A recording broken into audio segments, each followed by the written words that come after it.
Have you ever wanted to build your own intake, but you're not really sure where to start, or you get overwhelmed by the whole science behind it? Well, I'm about to overwhelm you even more. Let's go.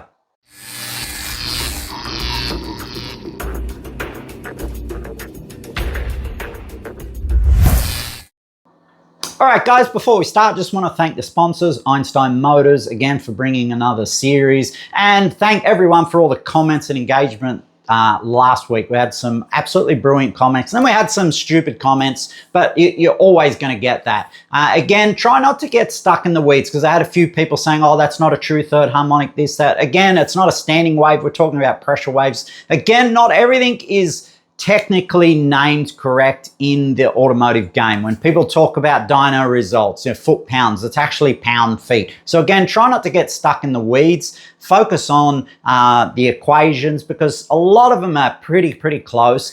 I had a few people saying, oh no, Jake, that's the wrong equation. You should be using this equation. Again, that wasn't me endorsing that equation. That was just me explaining the reflective factor of that equation. So what I've done really quickly, I've just done a quick list of just some of the equations that are out there in the ether, some of the equations that I've come across in my 30 years doing this, and I'll put them all on the board for you to have a look at. So I'll step aside, have a look, and have a read.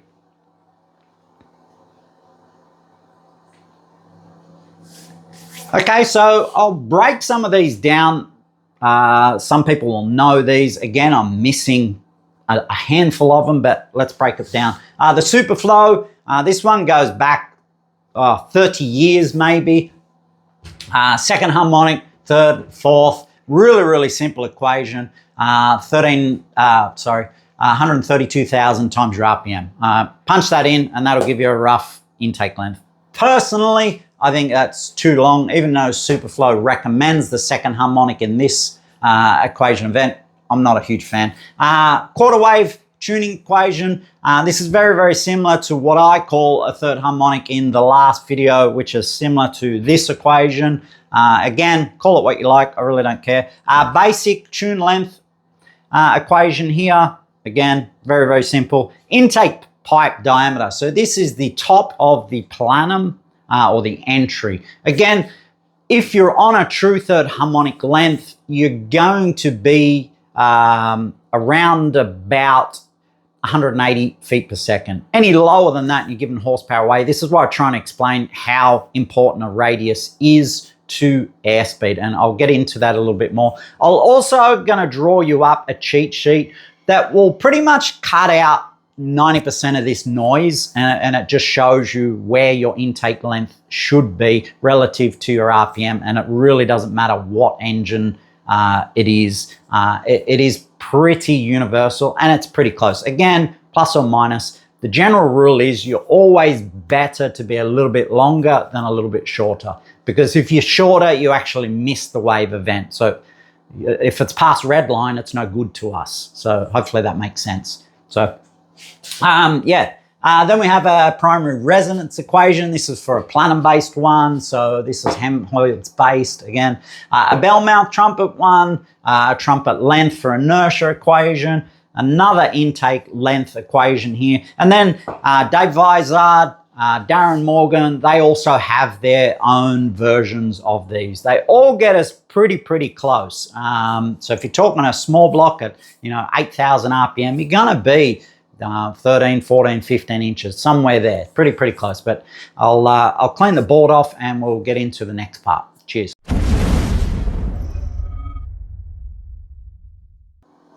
All right, guys, so I've done a quick chart. Again, you'll see straight away that it's not a linear curve. It's not a straight line. It's got more of a curve in it. So I've plotted some real world examples, but again, this will sort of do 90% of the combos out there. Again, doesn't matter whether it's supercharged, turbocharged, or NA. Again, the speed of sound doesn't change with density. It only changes with temperature. And this brings us into the next point. Even with supercharged, we've seen some really great results. We've helped out probably 10, 12 years ago, helping out some APSA cars and putting longer runner lengths in supercharged cars. Again, to help that the natural inertia supercharging mechanism, because we need to remember boost in the plenum is a measurement of restriction. And with a supercharged car, this is so easy to see because we have a direct drive mechanism, so a belt-driven ratio that we can keep fixed, meaning the blower is supplying X amount of air per RPM. It won't change. With a turbo, if we do development, the turbine speed will change, but the pressure won't, because the wastegates is controlling pressure, not speed of the turbo. So the turbo will just speed up if it needs more air. But with a supercharger, we can actually, develop the cylinder head, develop the intake. And this is something I got into over a decade ago and seen some absolutely brilliant results as we were putting runner length into supercharged engines while other people are calling bullshit, but we're harnessing that filling mechanism. Again, boost, we're just changing density. This will always say, look at engines all as forced induction. We're just changing that pressure differential. But if we optimize that filling characteristic as far as inertia filling, we can only reduce the boost in the plenum. And this is what we ended up seeing in our supercharged intakes when we were testing them and helping a few guys out in APSA. Instead of making that 1,050 with a little 3-inch runner, we were putting 5.5 inches in, and they were making 1250, so an extra 100 horsepower for the same boost. And we seen the same thing with some of the Holdens that we're developing. The more runner we put in them, the more we would lose boost. So one of the Holden tests were at 11 psi with a little cast manifold. I think it had like a 2.5, 3-inch runner. We went to I think around about a 6-inch runner, giving us about 11.5 inch for the 7500. So it's pretty close to optimal third harmonic. We end up losing about 4 pound of boost and making more horsepower at that boost. And then by the time we put an additional pulley on it, well, I think we're up around 120 horsepower. And this was only a small, I think it was about a 750 horsepower engine. So it wasn't a huge horsepower motor. But anyway, have a look.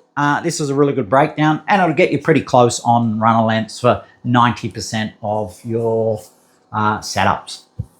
So really, really quick, if we go all the way to Formula One, that 18,000 RPM, they're about 5.5 inch, back to current day, 14,500 RPM. I think they're about that 7 inch. Super stock, pro stock, they're all around for that 10,500 RPM limit. They're around about the 10.5, anywhere from 10 to 11 inch, somewhere around there. Some of our super sprints, we've dialed them in sort of around about that 11.5 inch at 9,500. So you can see that's just above this strip. Some of our small block stuff, really, really, strong, sort of that 950 to 1050 NA, so 427, 434 cube small block stuff that we've done for a lot of shops. They're sort of in that range, sort of 12.2, 12.0, 12.5, again, depending on where you want the power. Some heavier cars will tend to like, a half inch longer, 3/4 of an inch. It just depends, because then it's coming in before red line and helping with area under the curve, which is another important aspect. So, but there it is.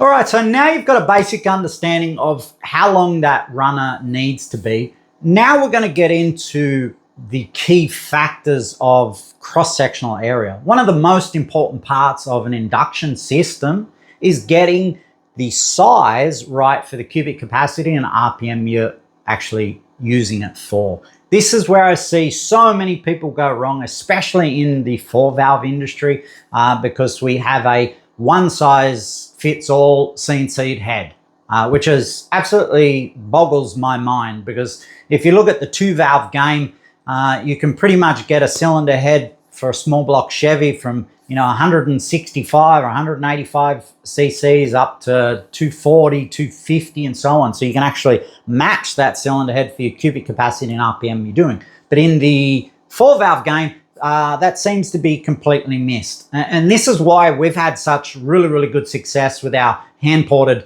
twin cam heads, because we can pretty much beat any CNC'd head out there, for the simple fact is we can have a smaller duct that's more focused on that inertia supercharging mechanism, which reduces how much boost we need to make the same horsepower. And we see that on the dyno with horsepower per PSI. So some of our RB heads, where we actually weld some areas up to again reduce dead area, because any area that's working against you, any sudden change in cross-sectional area is working against you filling that engine with the least amount of restriction and optimizing your inertia filling mechanism. So a couple of the tests we've done with the RBs, or we actually get other shops to do it, because we're generally doing 99% of our work is for other race shops. So a great example of this, and what works really well for us, because a lot of people will say to me, I actually had some comments, and I try to ignore these sort of people, like they're talking about, oh, you know, people don't use sound waves for induction, prove it. I shouldn't have to prove 30 years of what is known in the industry that everyone from Formula One to Pro Stock to every motorsport series uses. So, and again, if you've been around dynos and that sort of stuff for as long as I have, you'll know straight away that I can make the dyno say whatever I want. This is why I don't like self-testing. This is why I like people to test my stuff rather than me test it. I get far more honesty that way, and I get better feedback. But again, for the example of the RB, our hand-ported head over a CNC, so basically they hurt the cylinder head. So we were given another cylinder head to port dead stock. We did a very, very basic porting. It was down nearly 10 or 12 CFM over the CNC'd head, yet we made 800 RPM earlier boost thresholds. We made 45 horsepower more at the same boost. And this is only a little 600 horsepower circuit engine. So we're talking quite a bit. So this is why I say CSA, and I've done tons of videos on this before. A lot of my calculators are up on Einstein Motors. I designed them for this very function because, again, airspeed is key. And I think we have to reference Darren Morgan, velocity, velocity, velocity. The guy's a god when it comes to airspeed, and that's one thing he gets across to everyone is airspeed. And the reason why is really, really simple. It all comes down to physics and creating enough weight to fill that cylinder properly. And that's what airspeed is. People don't realize we're under a ton of weight, 14.7 pounds of atmospheric pressure. So that's 14.7 pounds of every inch of your body. That's how much weight is trying to crush us, but we don't feel it, right? Until you go into the ocean and change that pressure differential, then you start to feel it. But we can harness that energy, and we do. And this is where the velocity factor comes into it. So again, like fuel octanes, like anything, there's a threshold. So the key with any engine is to push as close as the line as possible, and that's how you make as much horsepower. So with fuel octanes, put as much compression in as you can on, say, a 98 octane, and stay just under that line. And this is why higher octane fuels in lower compression engines don't always make horsepower, because we're not actually squeezing them. It's the old firecracker theory in your hand. Put a firecracker in your hand, let it go off, it does no damage. Squeeze it and it'll take your fingers off. It's that force it wants to work against. And airspeed is exactly the same as optimizing any aspect in the engine. We want to get that air as fast as we possibly can before we see degradation, as far as too fast creates far more friction in the port, and then we start to see temperature, and then we start to see, obviously, density drops and so on. So there is at a target speed. The speed at the MCA dynamically, so this isn't a running engine, this isn't a calculation you'll do or a measurement you do on a flow bench, this is a dynamic calculation, will be around about 640 to 700 feet per second. A lot of the calculations out there target around that 670. Again, it really comes down to what you're doing. But obviously the key is to optimize that inertia column. And this is, I think, 700 feet. Someone can watch me in the comments. 500, 600 mile an hour, something like that. So a lot of guys are targeting 0.55 Mach. So that's basically 55% of 1116 feet per second. So do some math. So, and the reason we're harnessing this, again, if you put your hand out the window at 100 kilometers an hour, you can feel how much force goes on your hand. And this is how RAM tuning, before even ignoring the sonics of the density variations, but just the supercharged mechanism, this is how we're able to fill the cylinder with timing after bottom dead center, meaning that intake valve is open well after that piston's coming back up the bore, and we're just stacking air molecules on top of air molecules using the force of the atmosphere and optimizing that cross-sectional area. And there's a couple of calculators. This is a really, really basic one. Punch your numbers in and it'll give you a really, really good estimate of where your averages need to be. There's some MCA calculators out there. I've got a ton. If you want us to expand on something like that, let us know, and we'll actually do a series where we basically go through and calculate the whole lot if you like. But I'm just going generally here. But what I wanted to talk about in this video is optimizing that inertia and how different port shapes can affect where the MCA is going to be versus your average cross-sectional area. But again, it's all about using the physics of air to fill that cylinder as much as we can. So in the last example, we're talking about a pro stock at about 10.5 inches. And they're very, very straight induction length. And I'll get into that a little bit more. And generally the MCA is down near the valve seat ring. This gives us a very, very long, what I call inertia length. That's the accelerating mechanism. You have a decel, a lot of the early small block heads, that the pinch might have been at the push rod, so that might have been the MCA here or there. Generally, we don't want it before the short turn because this can cause separation as we're trying to, we're speeding the air up right before a turn. Doesn't tend to work well. Cleveland's are a great example of this. And they like a bigger bowl, because if we can get some harmonic tuning there, we can actually increase the density of that volume as the valve opens. So it gets a really big gulp of dense air, which helps us compensate for the MCA further up the induction path. But on more straighter type inductions like this, we want the MCA as close to the valve as possible, creating that little venturi and focusing, I should say, on our DC factor. And that's our discharge coefficient, how well the air continues. And a lot of people miss this on a flow bench. They'll spend so much time on the induction and forget how important the seat and the chamber is to our discharge coefficient. The worse the discharge coefficient is, and we've got to, again, think about density and air. If the air comes in and doesn't carry velocity, so the chamber doesn't help it flow into the pot, then it stalls. And then all the air molecules behind that just crash in front of it, and that starts to bank up. So you'll see this on the flow bench in flow numbers. So as we improve our discharge, as we improve the combustion chamber shape, so as this angle starts to mimic the top valve angle, so about that 30 degrees, we create these venturi jets that will come off the seat, and the roof line helps and guide them into the cylinder. This helps with detonation as well, but it helps dramatically fill the cylinder properly, because we're not colliding with molecules that are just stalling as soon as they get into the chamber. We're using that inertial length to fill, accelerate, and then decelerate through the seat, through that venturi, and discharge into the chamber as stable as possible. And this is where Formula One, again, nice high induction. You start looking at all the successful two-valve engines.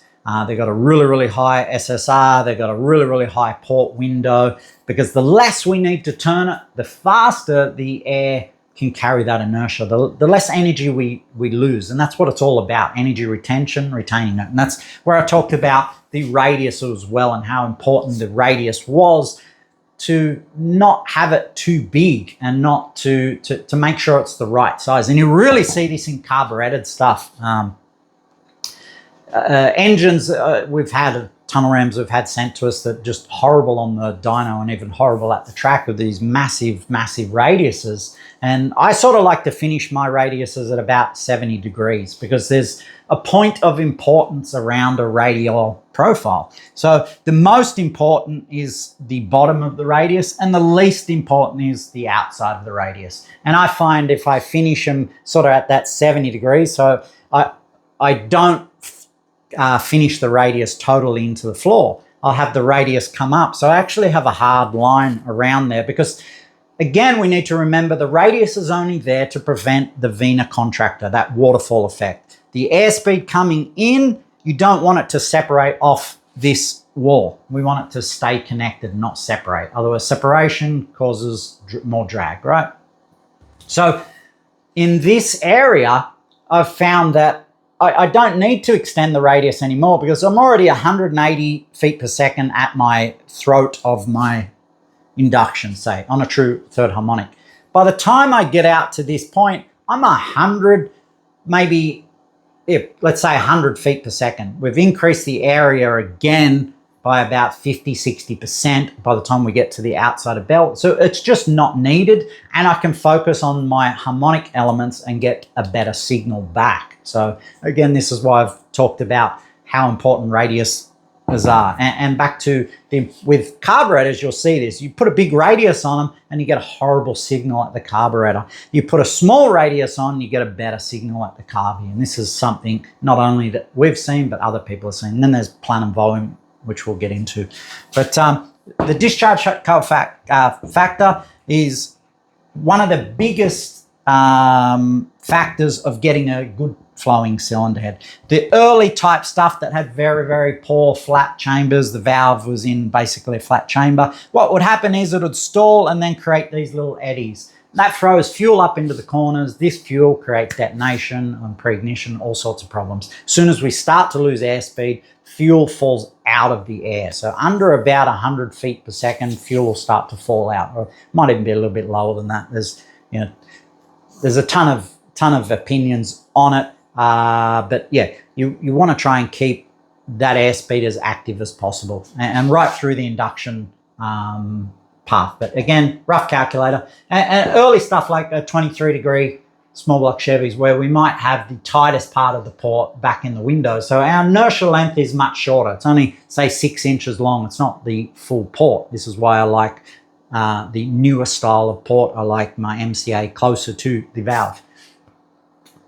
But and fuel wash problems, again, air and fuel have two different densities, so we need to compensate for that. The problem with these early ports is the fuel would want to come down, then it would want to throw off the short turn, and it would want to end up over in this corner. This is why in the early type stuff, swirl was so important in our 2-valve. It's still important today, but it was very important back then. And depending on how you go with this, you can actually add more swirl without hurting horsepower, because in the early days, everyone was worried about swirl killing horsepower, but it was due to the low port angles. And I think the, what's the Ford engine, the 7.3, put it in the comments, you'll know what I'm talking about. They have a really high port angle and they have a ton of swirl. And that comes down to the fact that if the port's very low and we add a lot of swirl, we're gonna get these really short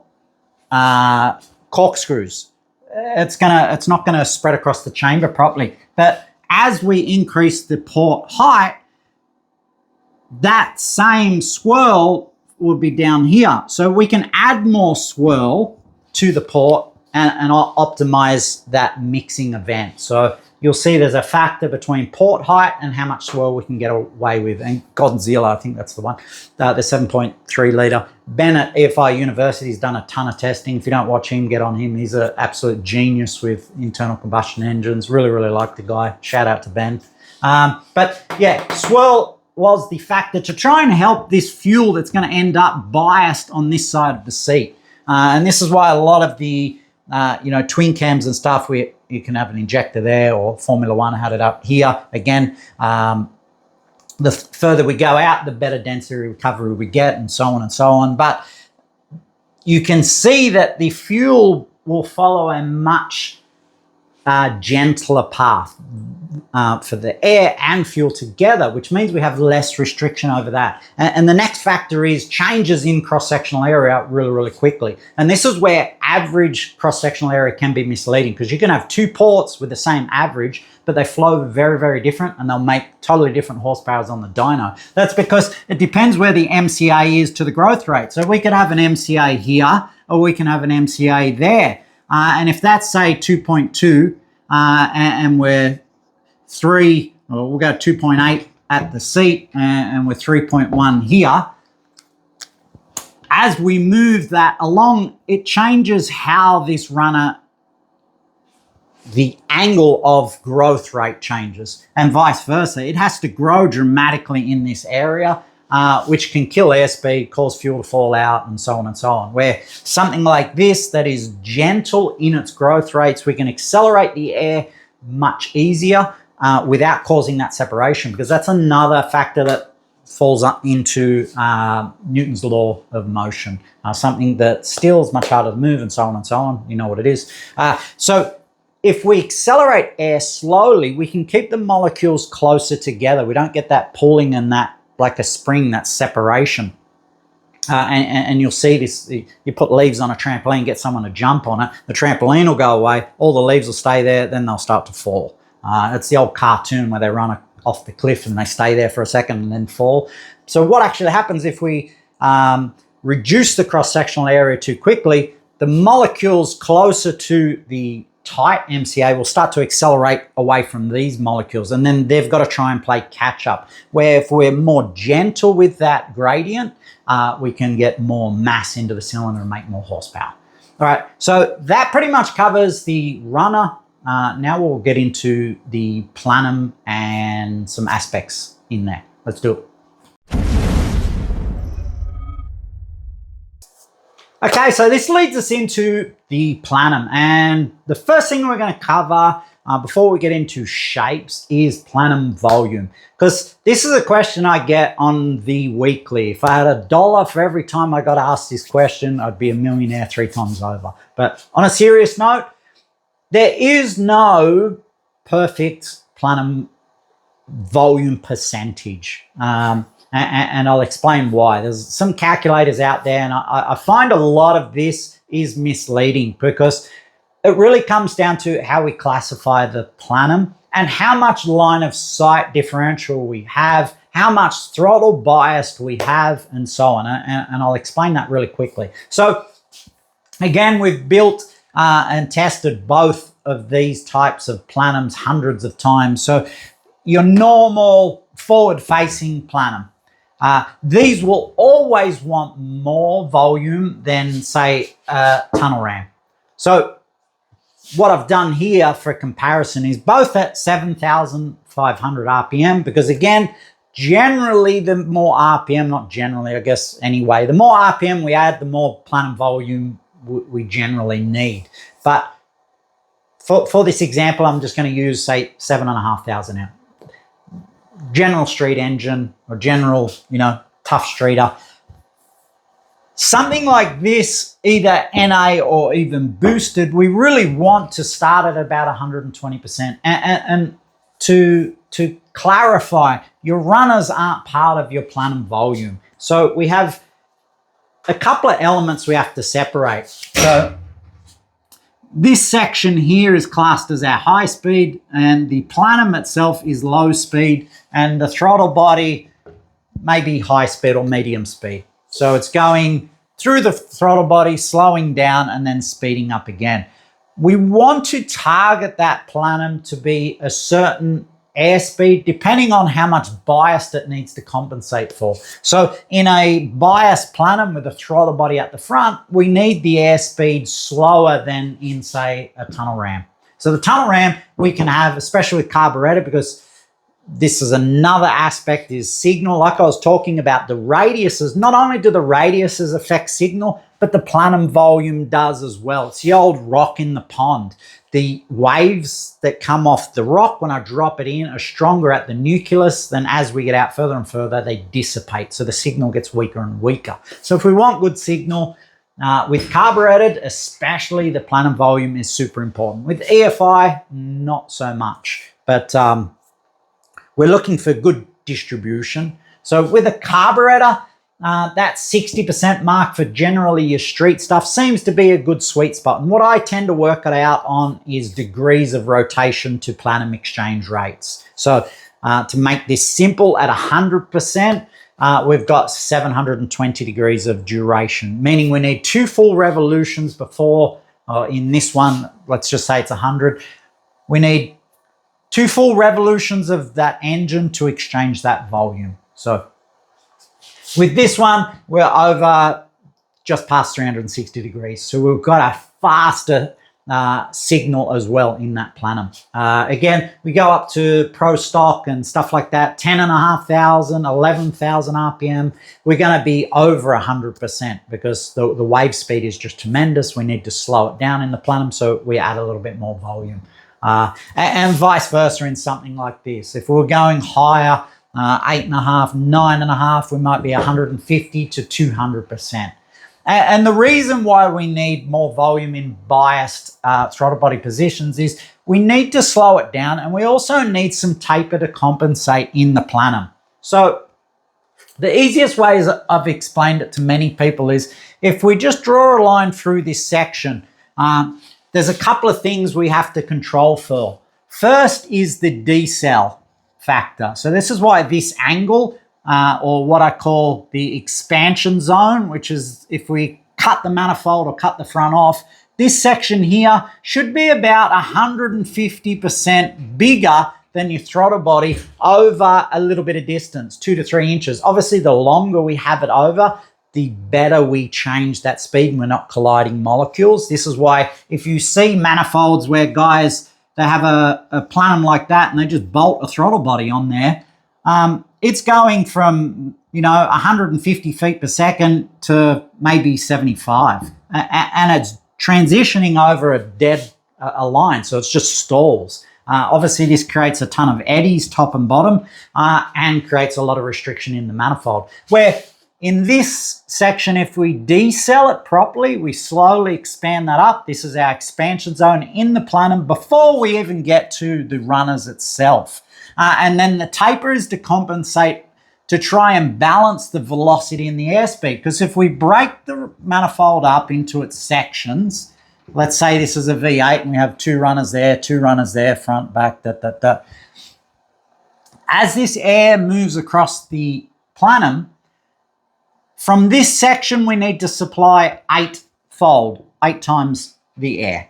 We get to here 6 times, we get to here 4 times, we get to here 2 times. Meaning, as we exchange the volume in this plenum, we only need to feed the back 2 cylinders in this section. This is why we don't need a lot of cross-sectional area. But from this point, we only need to supply half the volume of 4 times, 6 times, 8 times. Hopefully that's making sense. I'm probably bastardizing it, but you sort of understand what I mean. This is why taper tends to improve cylinder filling and average velocity inside the plenum. And it also helps us compensate for pressure wake. So I might get into this in the next clip. But up until peak torque, and this is where some people will say that the closed valve doesn't create any pressure pulses because the air is still when the valve closes. That is only true at peak torque.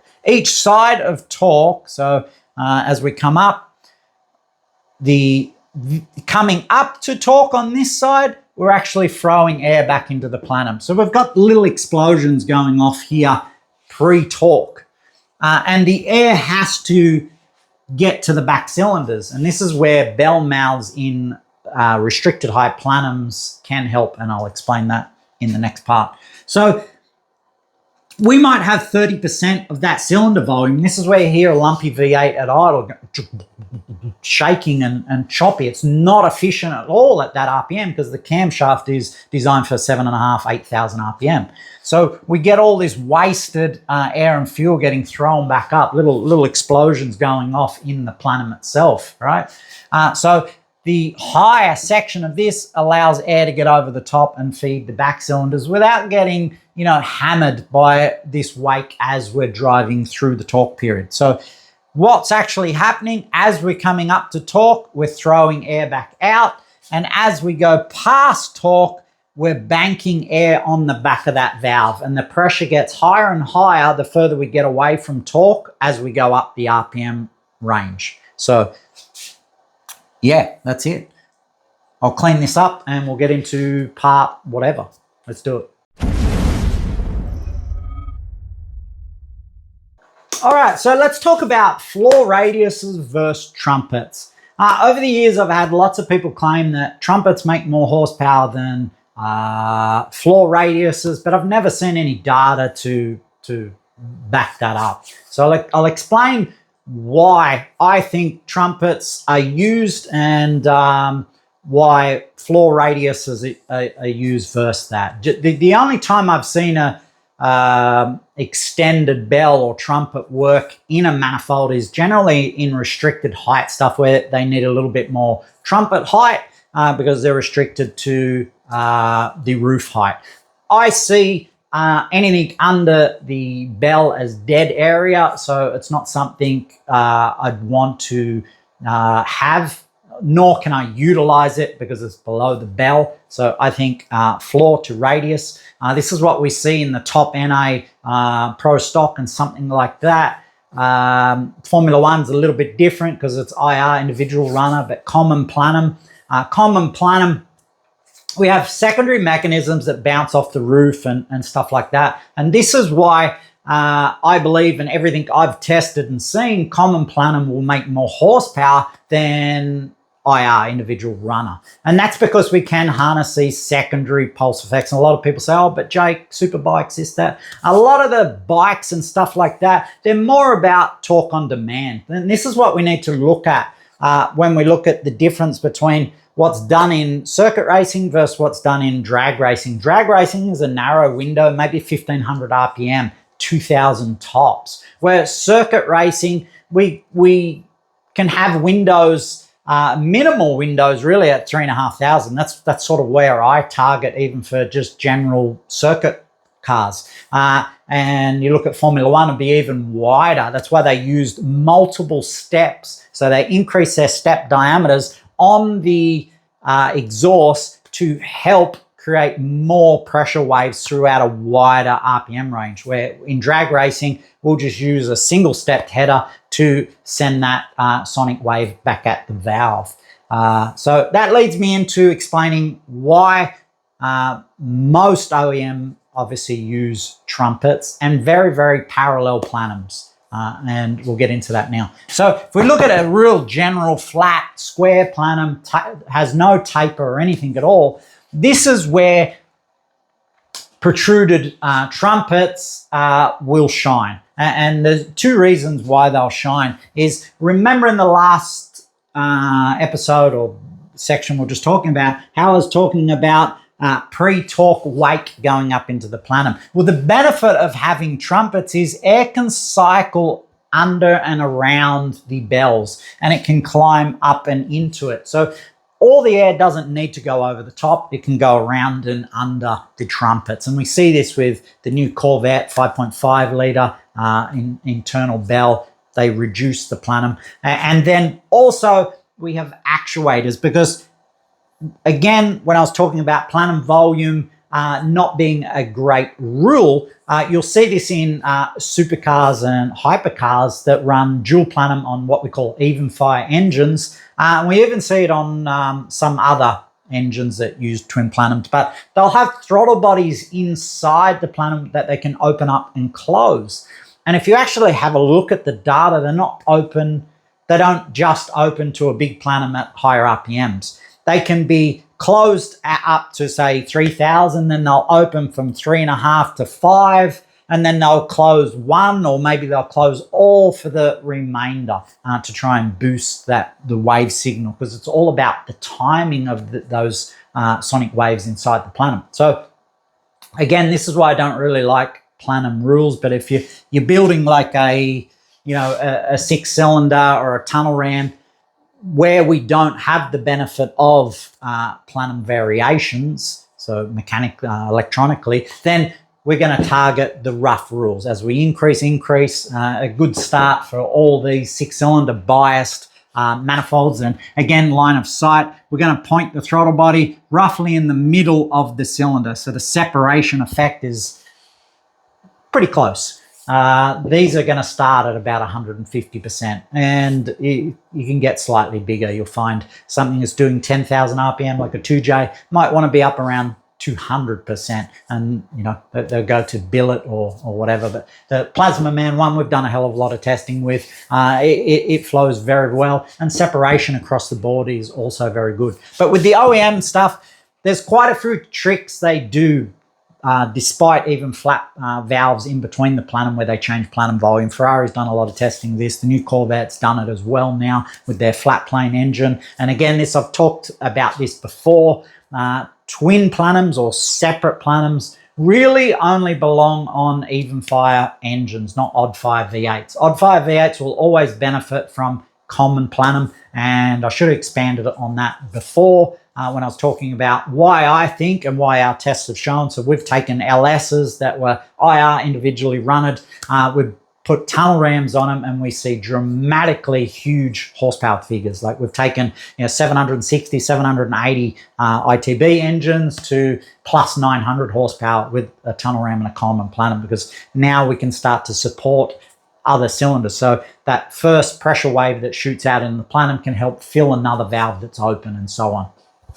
But how OEM get around this? Obviously bonnet restriction. So they're trying to get a little bit more runner length. So this is where trumpets will benefit. But the parallel roof seems to create a phenomenon where they can adjust that height when they're designing it. Because again, a lot of these manifolds, pretty much everything these days, designed in CAD, and they run CFD.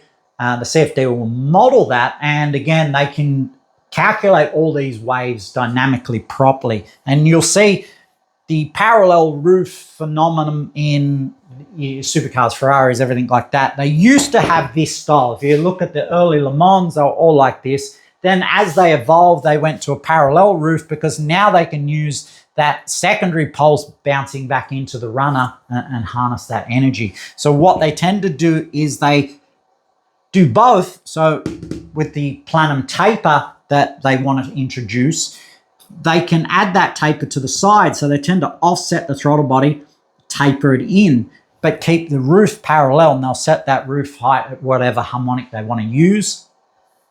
And then they can also use that taper to keep a nice velocity gradient. You'll see this with the Cosworth stuff with the dual plenum design, pre-plenum with secondary plenum. I've done a lot of this with the Holdens and 1UZs and stuff, and tested. They're really, really good because we can use the taper section to balance the velocity into a non-biased plenum. So we'll have a transitional slot here, so every cylinder gets fed evenly. Audi, Cosworth, a lot of manufacturers have tested this. But yeah, that'll basically offset the throttle body, and we can set the plenum height for that second and third harmonics in the plenum. So yeah, that's about it, guys. Any questions? I think we can expand on other things. I'm not really sure at this point, but yeah, maybe we can do one where we actually do the maths on the cross-sectional area and go right through so you can understand actually how to use these equations. All right, cheers.